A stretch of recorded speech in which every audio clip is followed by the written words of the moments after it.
మీరు వీలైనంత వరకు మన టీమ్స్ అందరూ ఎక్కడ వాళ్ళు అక్కడ ఏ మండలాల్లో అయితే బాగా డ్యామేజ్ ఉందో అక్కడికి వెళ్ళి ఆ టీమ్స్ అన్ని కూడా ఇళ్లలో నీళ్లు ఉంటే జేసీపీలు పెట్టి బయటికి డైవర్ట్ చేయడము, తర్వాత వాళ్ళ ఇల్లు పచ్చిగుండి లేదా బాగా ఏమైనా ఇళ్ళ నష్టం జరిగి ఉంటే కొంత వాళ్ళకు మనోధైర్యం చేయడం, తర్వాత బయటికి రాకుండా ఏది వాగుల దగ్గర అట్లనే ఇరిగేషన్ వాళ్ళు కూడా అలర్ట్గా ఉండమని చెప్పాలి. ఎక్కడెక్కడ చెరువులు ఉన్నాయి, ఎక్కడెక్కడ వాగులు ఉన్నాయి, చెరువులు ఏమైనా డ్యామేజ్ అవుతాయా ఎట్లా ఉంది చూసుకొని ఆ కింద చెరువుల కింద ఉన్నటువంటి పబ్లిక్ ను కూడా అలర్ట్ చేయడం, అక్కడ నుంచి షిఫ్ట్ చేసుకోవడము, తర్వాత అందరు అధికారులు వాయిస్ రికార్డ్ చేసి ఆ మండలాల్లో అన్ని గ్రామాలకు చేరేటట్టుగా తడిసిన ఇళ్లలో ఉండద్దు. అదేవిధంగా కరెంట్ పోల్స్ కూడా ఎలక్ట్రిసిటీ వాళ్ళు కూడా అలర్ట్గా ఉండాలి.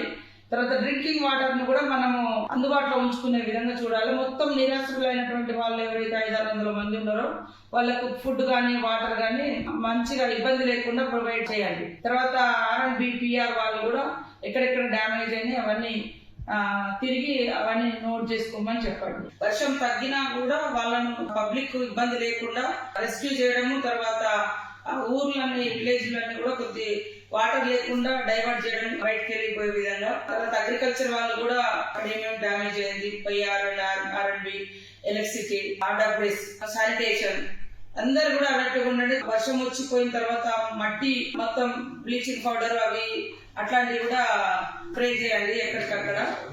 మేము అక్కడికి వచ్చిన తర్వాత ఓన్లీ డిస్ట్రిక్ట్ ఆఫీసర్స్ అందుబాటులో ఉండండి, మిగతా వాళ్ళందరూ గ్రౌండ్ లో ఉండండి ఎక్కడ వాళ్ళు అక్కడ.